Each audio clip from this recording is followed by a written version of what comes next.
Peace and blessings to everybody. Welcome, Starry family. Thank you for tuning in. We're going to examine the astrology of another lunar cycle video. The sun has been through Aries last month after a really intense eclipse season.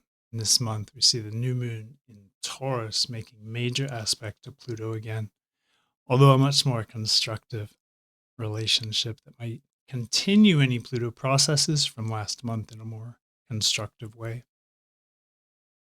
Those might be processes of transformation, death and rebirth, regeneration, anything involving secrets, lies, the truth coming to light, power and control issues, or issues lacking those. These may have had a presence in many people's lives last month, and if so, it's likely to carry over into this month, but in a more supportive, solution-oriented Pluto process, where we can regrow, recoup, regenerate, and arise, a new firebird from our own ashes. We may all agree that this is a Taurus moon because all of the different systems, tropical and sidereal alike, agree that this month, the moon's in Taurus. Sidereal astrology places it in early Taurus, tropical and quite late Taurus, and on this channel I use constellational astrology known as True Sidereal Astrology, which reads the skies as they are rather than an approximated zodiac. So the signs are different sizes. You can see here Aries, much smaller than Pisces. And this is because astrology arose from astronomy and alongside with astronomy for most of its history.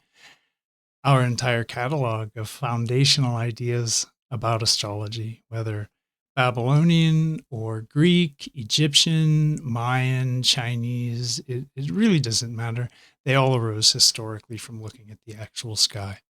So when I apply these ideas and knowledges and logics, I look at the actual sky too. We do see the sun and moon here in early Taurus in the realm of the Pleaides, and conjunct to a dwarf planet Sedna, which I'm going to include in this month's charts.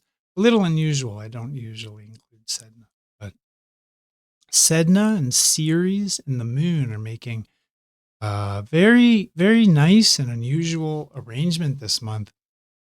And we're going to include that in the reading because, it's pretty significant. You'll see. With the sun and moon and Sedna in Taurus, we have Venus having moved into Gemini, Mars into Cancer. We have Ceres in the realm really between Leo and Virgo, early in the degrees of constellation Virgo. The South Node 2 still making its way, a long way to go through Virgo, moving around the zodiac. Pluto remains in no man's land, the cusp of power between Capricorn and Sagittarius. Pluto's retrograde right now and will be for months. Saturn is in Aquarius, as he has been. He's going to slow down and station and move retrograde. We have Saturn here in Aquarius, where he's past Fomalhaut, out of the orb of influence, but he's soon to station retrograde and move back. Neptune continues to hold Pisces down, although where for the last couple months we saw a major pileup, a lot of planets in Pisces. This month we see only Neptune, Eris, and Chiron. Jupiter, technically in Pisces, but will move into Aries this month, and Aries populated by the North Node, Mercury, and Uranus.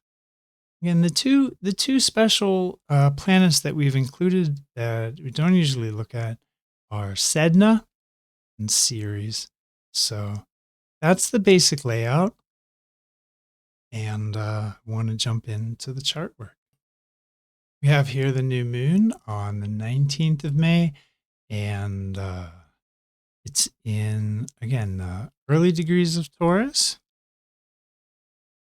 I think that the first thing that I want to say about a new moon is it's a really low energy time. So now at around the 19th of May is a really good time to be thinking about maybe how last month is gonna feed into this month, your plans, your goals, the things you might want to accomplish.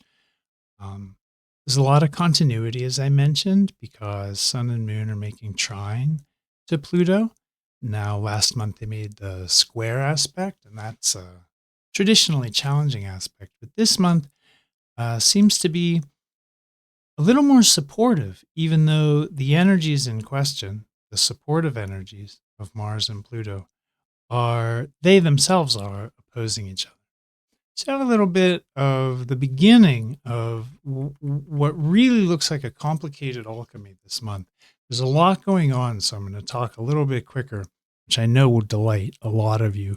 I get the feedback all the time. Oh, your videos are great, but I just put you on 1.5 speed or double speed because, you take I just have a pace. It's relaxed. I take my sweet time. Thanks for bearing with me. But this month, I'm going to keep it moving.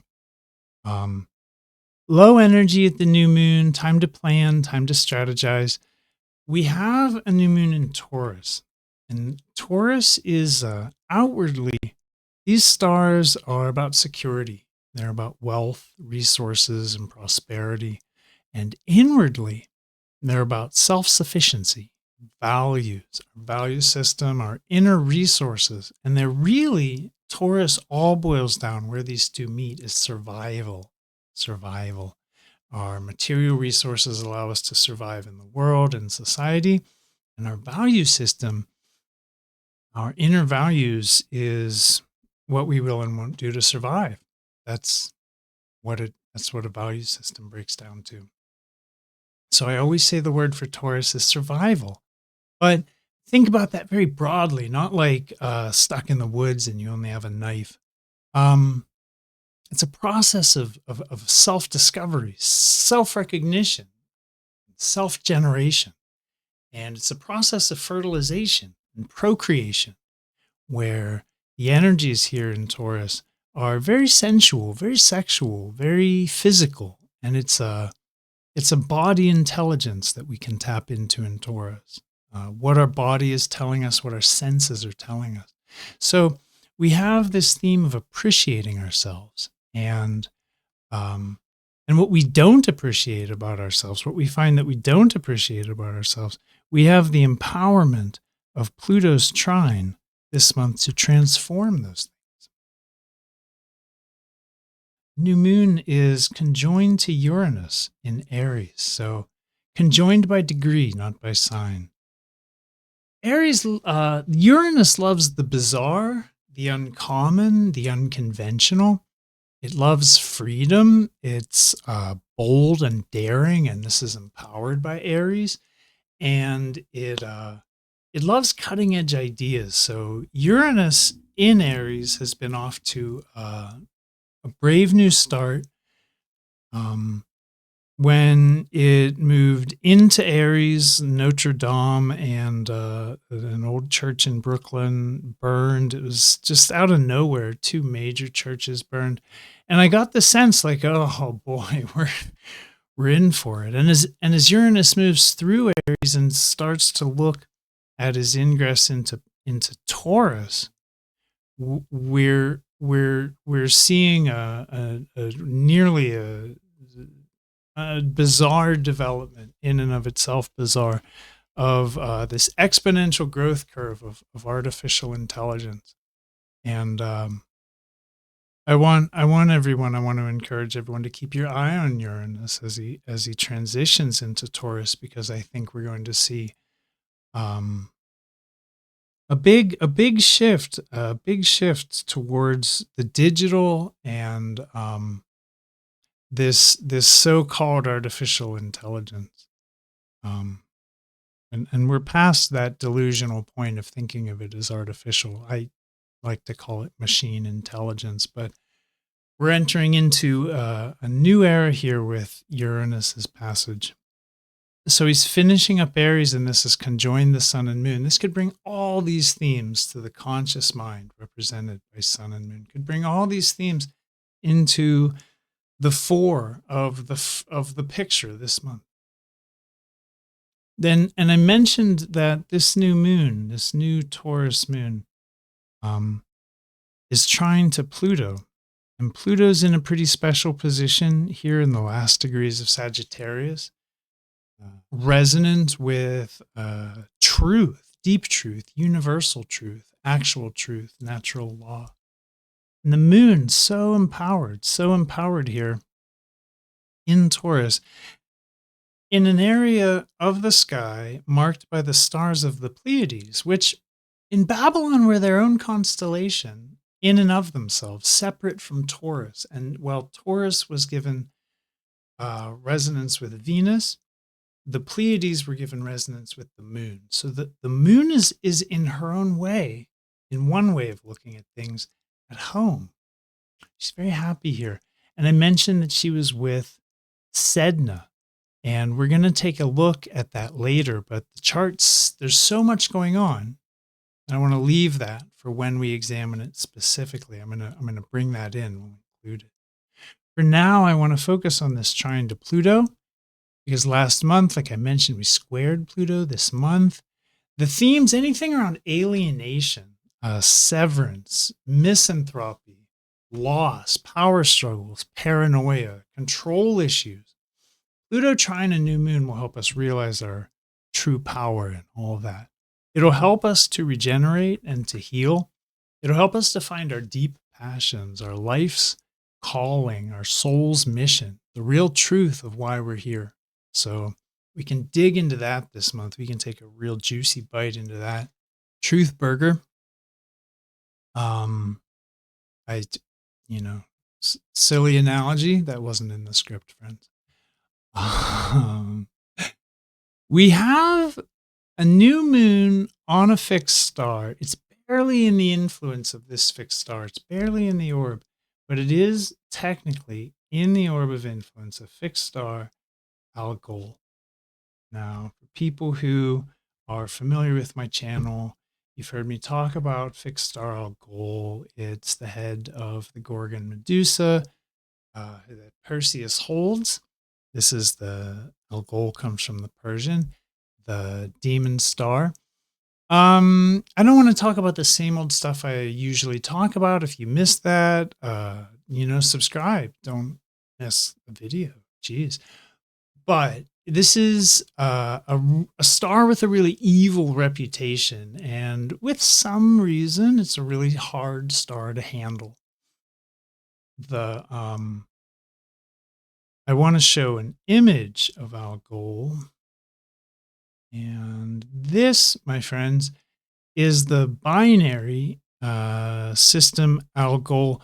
In a sense, it's a trinary system. There's another third star that orbits this pair, but these two orbit closely. It's Algol A and Algol B. And this makes Algol an eclipsing binary system. And it means that Algol in the sky changes its appearance. You can see it would get lighter and darker as its light was eclipsed. And because of that, it's always been important in astronomy and astrology. So these two stars make I forget. It's a very brief orbit. It may be a 20 or a 10-day orbit around each other. No, it's even shorter than that. It's absurd. It's an absurdly fast orbit. Algol C, the third star that orbits these two, makes a 680-day orbit. So that's the breakdown. It's a trinary star system, and it has light and dark manifestations. Because the star glows brightly sometimes and then dims at other times. And they call this the winking eye of the demon in some antiquated systems. But it was given to the mythology of Medusa. And in older times, Medusa was a powerful being whose blood was half poisonous, but only half. And mythology is quick to forget this. Medusa's blood was half medicinal and panacea. It would cure anything. I want to quote Jamie Partridge from Astrology King. True that Algol comes from an old Arabic word meaning particularly nasty spirit. But then, as we've noted, we all too easily look back and within ourselves only to be halted at our traumas and nasty bits, failing to penetrate further to the glory beyond them. Lilith is not Medusa at all, not the ugly blockage in us, but the beauty beyond it. Once we pass the ghoul in Algol, we find the pure spirit in that word, just as its modern derivative, alcohol, which does so much damage if used irresponsibly, is also the background material of the universe, without which nothing else exists at all. How the Algol star signifies in horoscopes depends entirely on how the person concerned does or does not live with an honest sense of purpose, a desire at least to try to live up to some kind of philosophy, religion, or ideal. If that be present in the person or event in question for which the chart is drawn, then all will go well. I find that very interesting and accurate to my own discoveries. Algol has a special connection to the development of genetics. We may see expression of that this month. There's a lot of information here. Just briefly, I'll go through some of the major points. On April 25th, 1953, Watson and Crick published their groundbreaking discovery on the structure of DNA, the building block of our genes. 1953. Jupiter was conjoined to Algol. On December 9, 1984, researchers on casualties at Hiroshima and Nagasaki led to the Alta Summit, the beginnings of the Human Genome Project. North Node was conjoined Algol. On June 25, 2000, President Clinton announced the completion of the Human Genome Project. Saturn was conjunct Algol. On May 18, 2006, the sequence of the last chromosome was published in the journal Nature. Sun and Mercury were conjoined Algol. On May 21, 2008, the Genetic Information Non-Discrimination Act became law to prohibit discrimination on the basis of genetic information with respect to health insurance and employment. Venus was conjunct Algol. I think the point with this star is to remember that Medusa was half deadly, yeah, half monster, sure, but her blood was the highest medicine, half of it. So she was a whole creature in that she encompassed the light and the shadow, the the higher and lower aspects of her own nature. She embodied them, literally. So I think the key to the Lilith star is that in the mythology of it, it gets branded as evil, but Medusa was half deadly and half panacea, half highest medicine. She embodied the higher and lower aspects of her nature, and she was whole and holy. That was her nature. And as the Lilith star, we can look to the iconography and mythology of Lilith, who was demonized by the patriarchy for representing rebellious female empowerment, autonomy, sacred sexuality, and breaking free of the conditioning of your inner matrix. Get out. So this is a great month to check all of those themes off your to-do list. And get in touch with the side of you that society didn't nurture, that institutions didn't nurture, that school didn't teach to, that you know in your bones, those unspoken and irrational flows of consciousness and power, intuition, and insight. This is the month to get in touch with all that. It may skew a little away from logic and rationality. It's possible. We do have Sun and Moon in this trine sextile aspect to a Pluto-Mars opposition. And that Pluto-Mars that's affecting the sun and moon, because each relationship goes both ways. Pluto and Mars are exerting their influence on sun and moon. We need to understand that Pluto and Mars here are T-squared by North Node, Mercury, Jupiter, and for all intents and purposes, Eris. And this grand cross that we've talked about so much, this Pluto square, the nodes, and everything that is happening with Mars here, which we'll take a closer look at later, it's going to be complicated by this stellium on the Pisces Aries cusp. So I want to look at that. I want to look, first of all, at what's happening here. The good side of this is it could have us looking at the world really differently.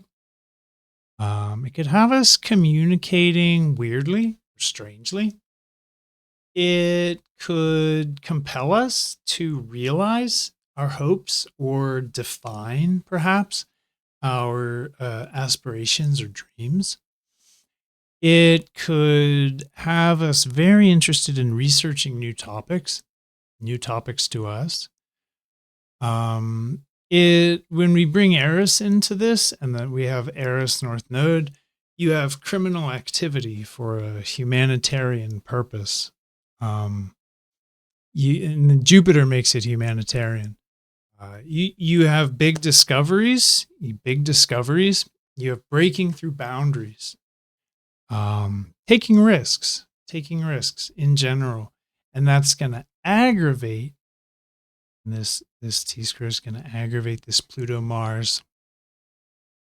And remember, it's also a grand cross with the nodes.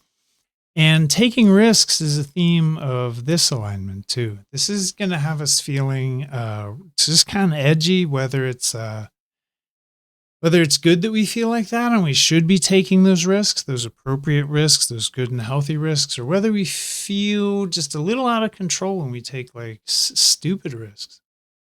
We could be in those situations or see other people around us in those situations this month.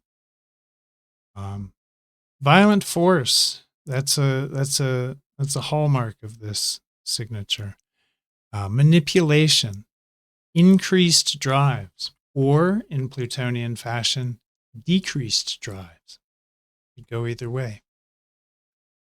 We could experience a split in the psyche, which we talked about in Pluto Square Lunar Nodes video that I released on my channel, the roundtable discussion with the crew of us. We've brought Mars into the picture now. So these splits in the psyche could relate to Mars. And balanced Mars is Mars in Cancer is the healer, right? The builder, the farmer, the father, the protector, the guardian. But imbalanced Mars leads to aggression, manipulation, violence, coercion, and improper use of force, inappropriate force. And that's Mars, Pluto in opposition. All of this we got to remember is eclipsed up here. Eris, Jupiter, and Mercury are eclipsed for this new moon. They're under the sway of North Node. Now Jupiter can handle that barely, but the others, they're not going to have such a good time. So we could expect receptivity to be hampered. We could expect intuition to be hampered, and antagonism could be increased, especially with Mercury on a fixed star Hamal. Passive aggression could pretty well be expected. So this moon may continue the kind of hot, itchy feelings for many people. The new moon ruler, Venus, here ruling Taurus, is on fixed star Sirius, the Scorcher. So in this case, Sirius imparts to Venus a real energy of luxury, enjoyment, just kind of overindulgence, a little bit of like kind of great blessing. It's conditioned by a supportive relationship to Saturn via the trine. So this could ground some of those overindulgent qualities and help us to remain in control. So here we've brought in all of the chart elements that are important to look at with Ceres and Sedna. As you can see, the moon and sun are forming their new moon conjunction in the area of the moon stars of Pleiades with Sedna, just a degree in some way. And this is happening in a grand trine with Ceres and Pluto. So I don't usually talk about dwarf planets, but in this case, Moon, Ceres, Sedna is an octave triplet in that the moon is representing our emotional security and our sense of feelings and our ego, our sense of humanity in a very personal sense. And Ceres is representing our humanity in a more collective sense, a more planetary sense. Ceres is a higher octave of the moon in that the emotional security of the moon is transmuted to a sort of sustenance and nurturing of our spiritual security and a sense of our place here on planet Earth. That's what Alan Clay has to say about Ceres' relationship to the moon. Sedna, so where Clay identifies a sense of sustenance and our place on planet Earth and within humanity with Ceres, he says of Sedna that this is very similar to Sedna, only Sedna operates on a far vaster scale. So we may find that Sedna is the higher octave of Ceres. The spiritual security and sense of place on planet Earth with Ceres is transmuted into transpersonal nurturing of our spirituality and sense of place in the evolutionary cycle with Sedna.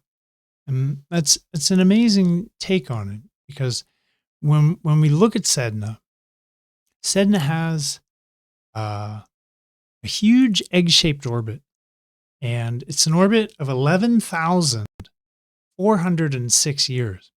And this is way longer than any other planet that we know of in our solar system. And it's far beyond those planets, even at its closest point to the sun. Many astrologers believe that each new planet represents a new aspect or level of consciousness that humanity starts to embrace from the moment of discovery. And if this is true, Sedna represents a weird new outer limit to our consciousness, which is going to stretch our concepts of reality and pull us to look at ourselves as part of the very big picture. Again, a lot of that from Alan Clay. He's done great work with planetary octaves. He's done these studies and found these to correlate, and I think it works. So for now, I wanna illustrate something here. That last time Sedna was here at its closest point to the sun. Not right here, but it's near its closest point to the sun right now. Last time Sedna was here, 11,000 years ago, the Wisconsin Ice Age was ending. I'm gonna open up a graphic here. This is a map of Plato's Great Year, or the Vedic Yuga cycle. And I'm aware there are some different ideas about the timing of the Great Year, that it's exactly 24,000 years, where this would place it at about 23. I'm aware that there's different ideas about the timing of the Yuga cycles. This goes to Swami Sri Yukteswar, and in his view, this was the ancient Yuga system before it was corrupted. And when we look at 11,500 BC, we have the Younger Dryas Cold period here very nearly after Göbekli Tepe. There was the climate stabilizing again after the Wisconsin Ice Age, but it was an entirely different age, the Satya Yuga. And when we think about Ceres connecting us again, making these long cycles of time, it's it does connect us to the great year, to the spiritual movement through ages, through the dark ages and the ascending and descending sort of middle ages, and encompasses that sort of um, golden age, um, golden age energy. And I want to leave that vague. I want to leave that available for you to interpret and you to work with in your own way. Powerful, powerful stuff. And here we have Moon, Ceres, Sedna, Pluto in Grand Trine. This is just going to allow us to transform or change ourselves, that's Moon, and our lives, that's Sun. It's a possibility to heal our connection to humanity, to repair our feelings of connectedness, that's Ceres, embracing everyone. All that we meet, everyone we meet is just wandering souls in the universe, sacred beings carrying the light of life within them, having a sacred experience, recognized or unrecognized by themselves, recognized or unrecognized by society. It doesn't matter. It's recognized by Sedna. Sedna is where we recognize it in everyone, and we're all tasked with developing the raw endurance that it takes to survive in this world system. Survival, as Darwin noted, has nothing to do with survival of the fittest. That was a quote from an economist in the 5th edition of Origin of the Species. Darwin never said it, never said survival of the fittest, never once. He talked about love, community, connection, interconnectedness, interdependence. These were what made a being fit. If they were social. From ants on up, it's how he found biology and evolution to work. So we may recognize our family, our kindred, our kith, those who aren't related by blood, but with whom familiarity is felt. We may be attracted and find our soul family. We may feel, it's a Moon thing, like humanity, that's a Ceres thing, is entering a new evolutionary phase. Sedna, and it is. And it is. We may come to understand, Moon, ourselves as a part of a greater organism, a Ceres. And we may have access to a vastly greater context for ourselves. Things could be revealed. That's a Pluto function, that secrets are revealed. Pluto trine Sun Moon, that allow us a context, a more universal context, even for that whole human organism that humanity is. We may come to understand humanity as part of a cosmic family beyond our current terrestrial boundaries. That's Sedna. With Pluto in late Sagittarius, this brings high truth to the table, along with the potential to evolve and transcend current limitations. So that was a lot. There's a ton going on. A ton. We have a grand cross, a grand trine. It's very shamanic. We can start to ground the processes of the last few months, which have been bonkers, crazy, absolutely challenging. And these intense processes of endings and new beginnings, we can start to get a sense of stabilizing. It's going to be a very plutonic month, for better or worse. It's very activated, and it involves the sun and moon, so it has great power this month too. Although the Grand Cross is not involving sun moon. Algol brings a need to align with a higher purpose or meaning, to live a meaningful life, to live for something greater than yourself. And Sedna series will assist in this.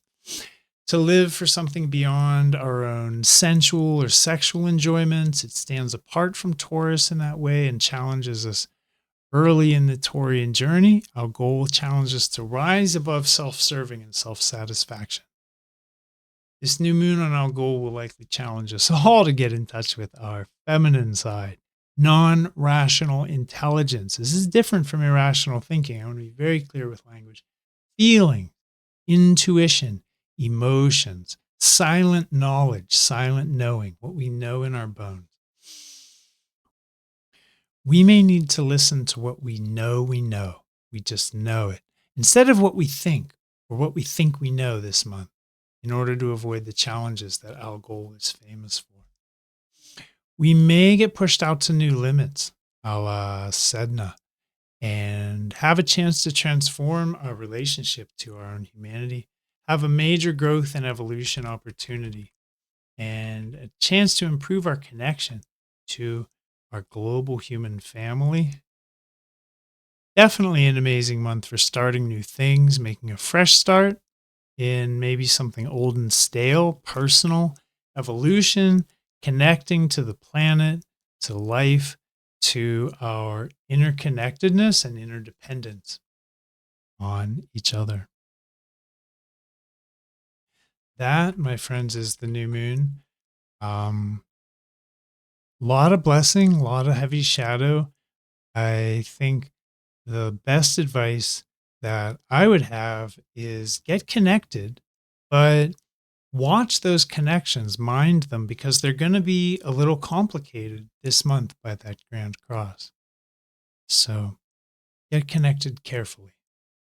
All right, let's move on to the waxing quarter moon.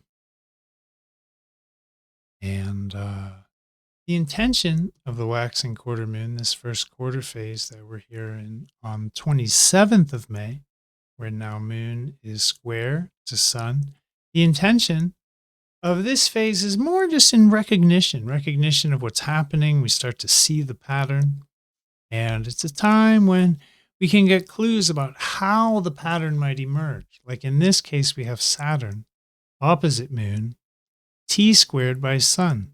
So anything we're trying to do in our life, channeling our life energies into something that's sun, when we channel energy outward, could be complicated by impositions or maybe other people representing authority. Maybe it might be telling us to do things in new ways. This could be really making us feel quite bad with Moon in Leo, or in a bigger picture sense, this could just have feelings sort of heavy at this time. So whatever emerges out of this month is going to kind of do so under this shadow of heavy sort of restrictive feelings.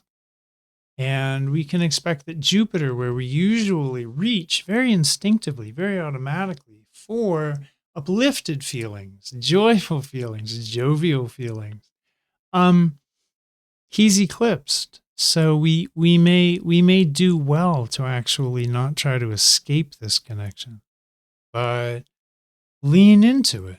Maybe explore our somber side or our serious, strategic, more disciplined and organized, orderly side. Could be very fruitful as this month starts to emerge. So most of what we see elsewhere, we've either covered in the new moon or we're gonna cover in the full moon. So we can move on from this really quickly this month. Sun's still trine Pluto, and Pluto's still making all these angles to everything else. You can see Saturn too is in contact with every inner planet, while Jupiter is eclipsed. That is going to be the feeling of the development of this month. It could be quite challenging, could be a little heavy. Jupiter does do well with North Node. He doesn't get totally rolled like some planets do. He can really hold his own, but always good to be careful and cautious in these situations. Onward, onward, onward to the full moon. The full moon on June 3rd is a Scorpio full moon on the Scorpio Taurus axis, and it's also seeing Pluto opposite to Venus and Mars. We're remaining in T-square with Jupiter and Eris. So things could be a little complicated as Pluto, activated as he is this month, is ruling the moon and opposing to Venus, who's ruling the sun. When sun and moon are opposite and ruler of sun and moon are opposite, it just really ramps up the opposition. So this is going to be a test of chemistry. This Scorpio moon could bring out various features of relationship dynamics that could be really challenging, even undesirable. You might want to go into this month with a strategy to constructively channel any disruptive energies. We should be on alert in relationships.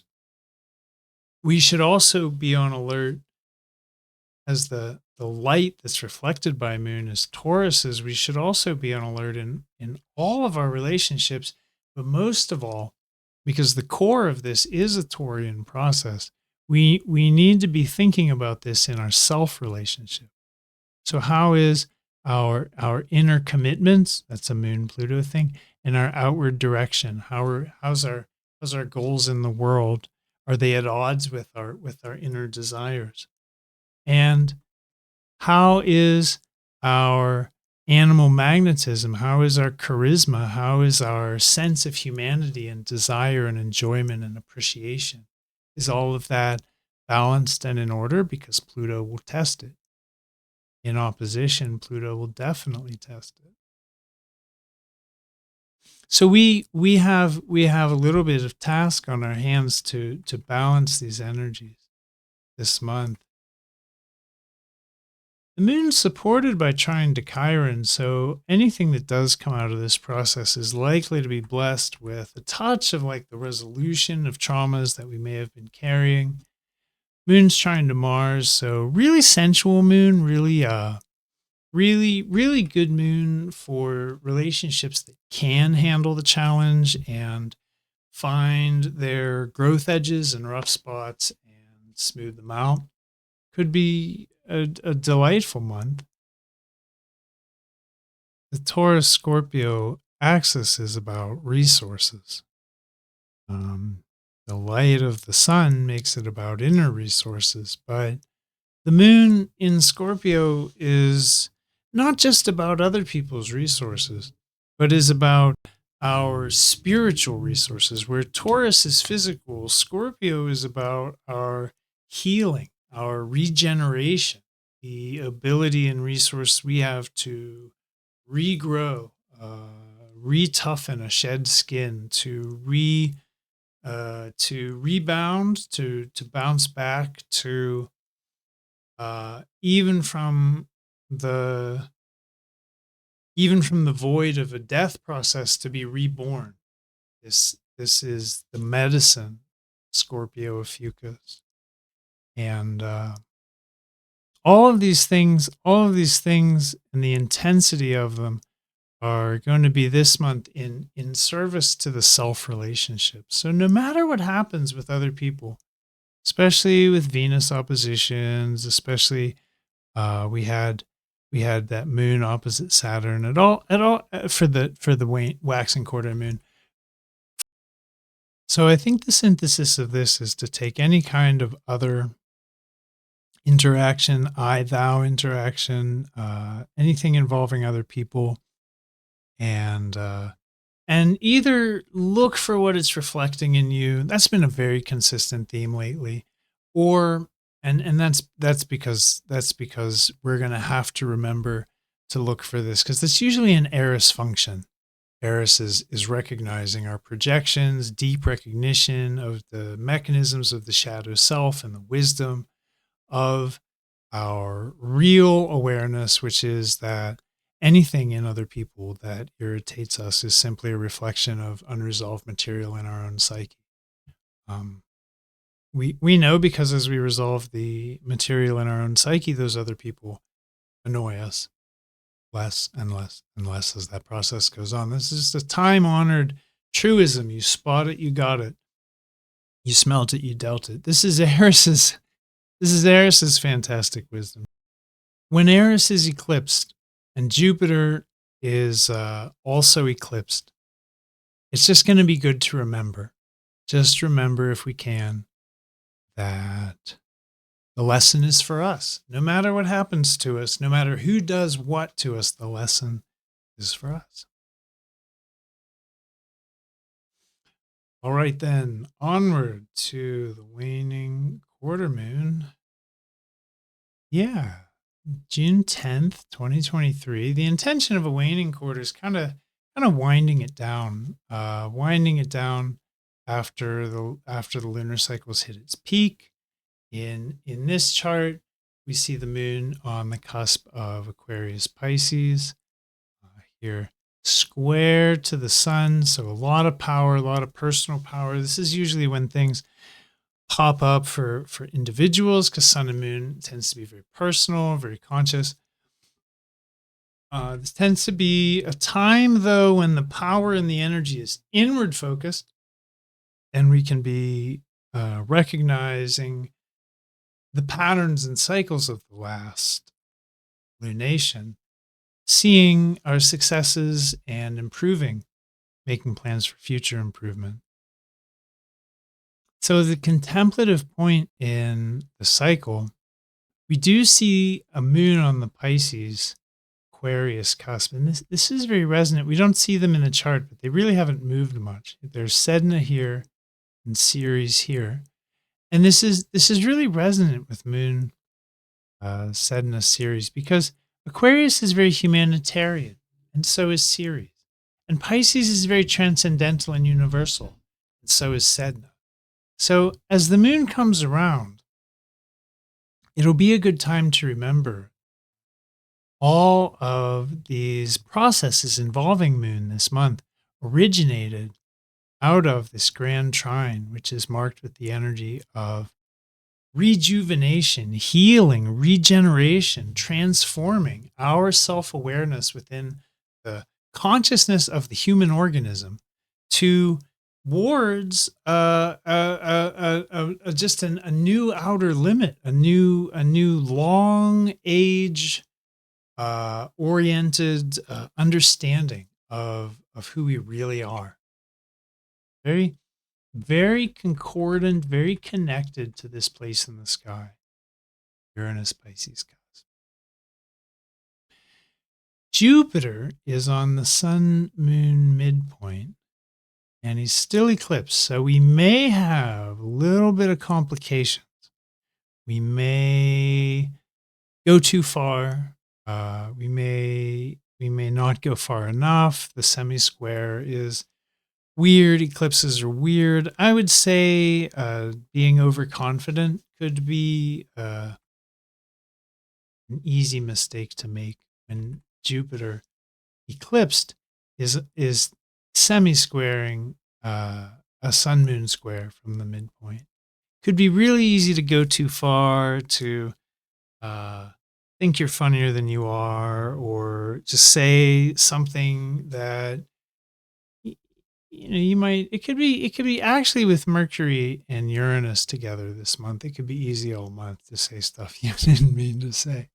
But it could also be easy this month to tap into our insights and our really exalted orders of thought, really creative, like genius solution type orders of thought. Do you just want to remind everyone on this last quarter moon, if you're watching this video at this time, We still, all month, we're just under this Grand Cross, and that's still eclipsing Jupiter. We just still have the same stuff going on. So it could be a really gnarly month to evaluate from a retrospective point of view. And I just want to encourage everybody to give yourself some leeway, understand the context of this crazy alignments. We just came out of 2 Pisces cycles, and we came through Aries last month. And we're just sort of getting our sea legs as to why we're here and what we're doing. That's really where we are this cycle. Is we're sort of figuring out, whoa, what was all that about? Why did all that happen? For many of us, that'll be true. So, yeah, for the synthesis of this, I draw attention back to the moon, to Sedna, to Ceres, to all of those themes from the new moon. If you missed that part of the video on Ceres, Sedna, moon, please go back and watch that. It's pretty interesting, really, really important. All of our considerations take place under that umbrella. It starts the month off with the new moon, and Pluto, Ceres, and Sedna remain in grand trine all month. So while the moon moves around, we definitely have an opportunity to do some of this like higher dimensional work, this deeper connecting to our human truth work. Pretty awesome. Pretty awesome. Now, my friends, we're going to take a sneak peek at the next new moon. What we have is a moon on June 18th in late Taurus. So we had 2 Pisces moons, skipped over Aries, Taurus moon. Next month, we'll wrap Taurus up as Mercury finds his home on Aldebaran. Maybe a big month for communication. Mercury and Venus are very harmonious. Saturn has stationed retrograde for the next new moon, so he'll be moving back towards Fomalhaut. And I think that's all I want to say for this chart. Yeah, it's just a sneak peek. It's the look ahead. Again, that's June 18th, 2023, the next new moon. So just a chance to get a sense of where we're going. We're going to stay in Taurus the whole time, and as we're winding the cycle down, thinking about what's next, I hope this gives everyone a chance to sort of get a little feel. We have a new moon in Taurus, late Taurus, square to Neptune is the closest aspect it's making. Thank you very much for staying with this. I have an announcement of a new community home for people who are watching, who are interested in this form of astrology, who want to connect with other people. There's a Facebook group called Radical Astrology, which is a hub for a lot of people practicing constellational, true sidereal, true lifetime sky, and other forms of sidereal astrology. Some of us are Vedic, and the group is really broad. It's just very broadly sidereal astrology. So I want to invite everybody to the Radical Astrology Facebook group. I'll leave a link in the description. Like, what's it called? Oh yeah, the description below, and you can all check that out. You're all invited. Please do come be part of these conversations. They're delightful. And I also would like to tentatively announce an interview series. I want to bring some of the other bright, shining lights in this field and the voices in some various different forms of astrology, probably having to do with constellational astrology. I want to feature people and have interviews and talk about the things that they specialize in that have to do with astrology, mythology, astronomy, medicine in general. So stay tuned, Star Family. do stay tuned and have a beautiful month, a wonderful month. Thank you, everybody, for watching. Thank you.